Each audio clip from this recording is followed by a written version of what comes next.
Hey everyone, I'm back with another cell phone video. And that seems very apropos, actually. I hadn't thought of the fact how apropos it is, but I wanted to talk about the news that came out, or the video that came out from Carlos of G2 today, which I actually missed because it happened in the middle of all the World's games, and I was, busy doing my coverage and watching the games and, you know, tweeting out actively without doing a whole lot of reading of Twitter and stuff like that. But so he came out, and if you haven't seen it, you can look it up, on Reddit front page, or look up Carlos on Twitter, and announced that officially they are looking to move on from Reckless, Wonder, Mickey, and also the entire coaching staff, and direct like coaching and analytical support staff. And that all those players, they're not just releasing them; they're making them available for buyouts. And so obviously, he puts out this video because they want to generate the most possible interest and get value for their assets, which is entirely appropriate and fair, I think, as a business. So putting that out and putting it out there, I'm sure almost every team out there already knew that these players are available through more direct channels, but putting it out publicly does kind of put it in their face a little bit more, and also set some expectations to the fans of what's coming in the rest of the offseason. So I want to talk about one part of that. I'm sure I'll have more to say about the players, where they might end up, and who might be interested in stuff like that over time. But I want to focus in on the coaching staff specifically, and actually Grabbz and Duffman, so the head coach and the assistant coach, who have been with G2 for a long time. For I can't remember how long, several years. Duffman did have a stint in TSM and then came back to G2. But those two have been together a long time, and I'm assuming that they're, if possible, they're going to want to stick together on their next team, whatever that ends up being. So they'll be kind of looking for that. And so I was kind of thinking through, hey, these guys have had so much success together and done so many great things with G2. Where might they end up? And I think there are a lot of options on where they could land up, whether they stay in Europe, come to North America, whatever it's going to be. We've had some very good European coaches come to the LCS recently, and maybe these guys want to take their shot and like prove, hey, we can do better than Peter Dunn, we can do better than Giotto or whatever. So and some of the other guys. So I put together some thoughts on what I think might happen, where some landing places might be.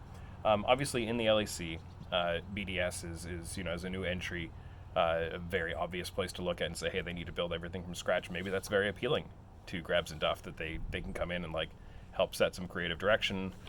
Here's where we're going to go. We're going to build out a roster and have something that we can really put our stamp on and call our own. So that's an obvious one that could happen. A couple other options that I can see in the LAC, maybe Vitality or Misfits.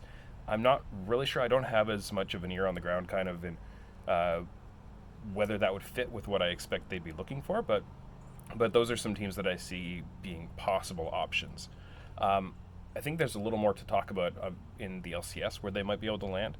Partly I'm just more familiar with the LCS and might have a clearer sense of what might be, which teams might be open to making a change for players like this. I think a lot of people will go to C9 as a candidate pretty quickly, and I would as well. Obviously, they've got the connection with with Mithy and Perks being there, just the relationships existing, and they've got it's a very Cloud9 kind of a move to hire staff like this.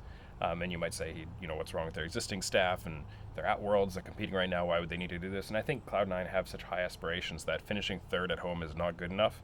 And maybe if they go to World Semis or something like that, they're like, okay, we're not changing anything. I don't know, but I can see them definitely being open to changing. They're going to change something, I'm pretty sure, because they're going to want to put themselves, way ahead of the rest of the league, not just be content with what they've had so far.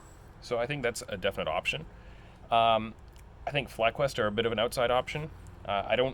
In my opinion, I don't think they need to change their coaching staff.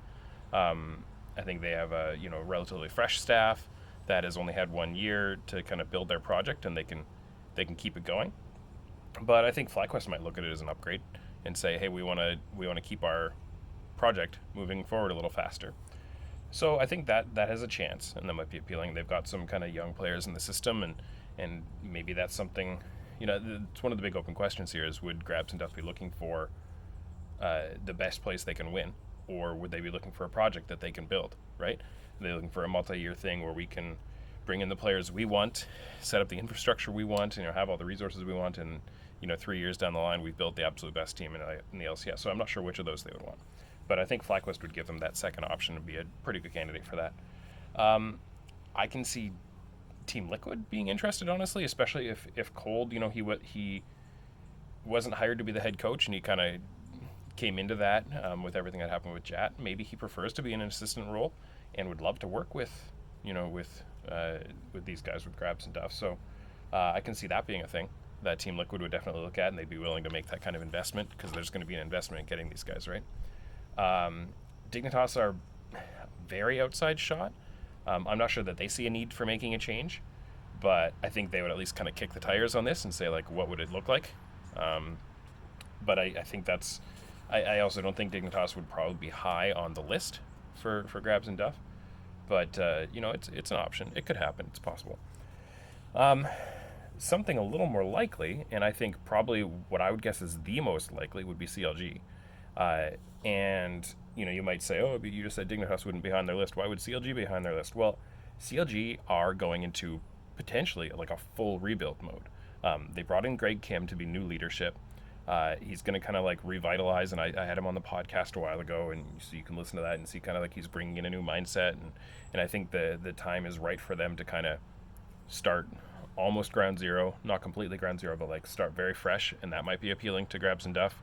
I think obviously they've got that legacy brand that if you are coming in and saying we want to build something really good and long-standing and strong that we put our stamp on, CLG I think has that freshness, but also that strength of brand that you could feel like we are the ones who came in and saved CLG or whatever, right? And that might be appealing to them. And they probably get like a real chance to prove themselves. If you're those coaches and you come in and within 2 years CLG is contending again, you really get to, like, nobody can take away and say, oh, you just took what was already there and ran with it. No, you did that. So that could be very appealing, and I can see that, having kind of that creative control.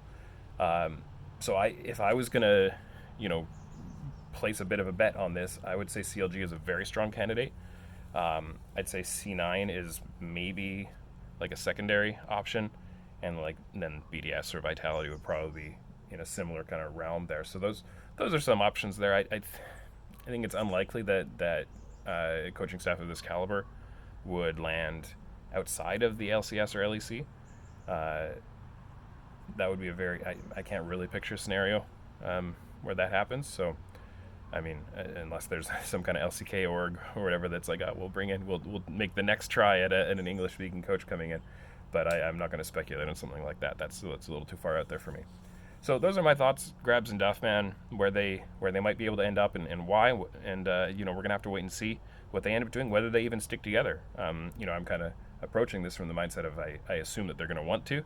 If they've worked together this long, and the amount they kind of meme each other on Twitter and stuff, you can tell they have a really close relationship. So I'm guessing they'd want to stick together, and it'll be really interesting to see whether they do or not. So you feel free to leave your own speculations in the comments and see where you think where they might go. Otherwise, those are my thoughts.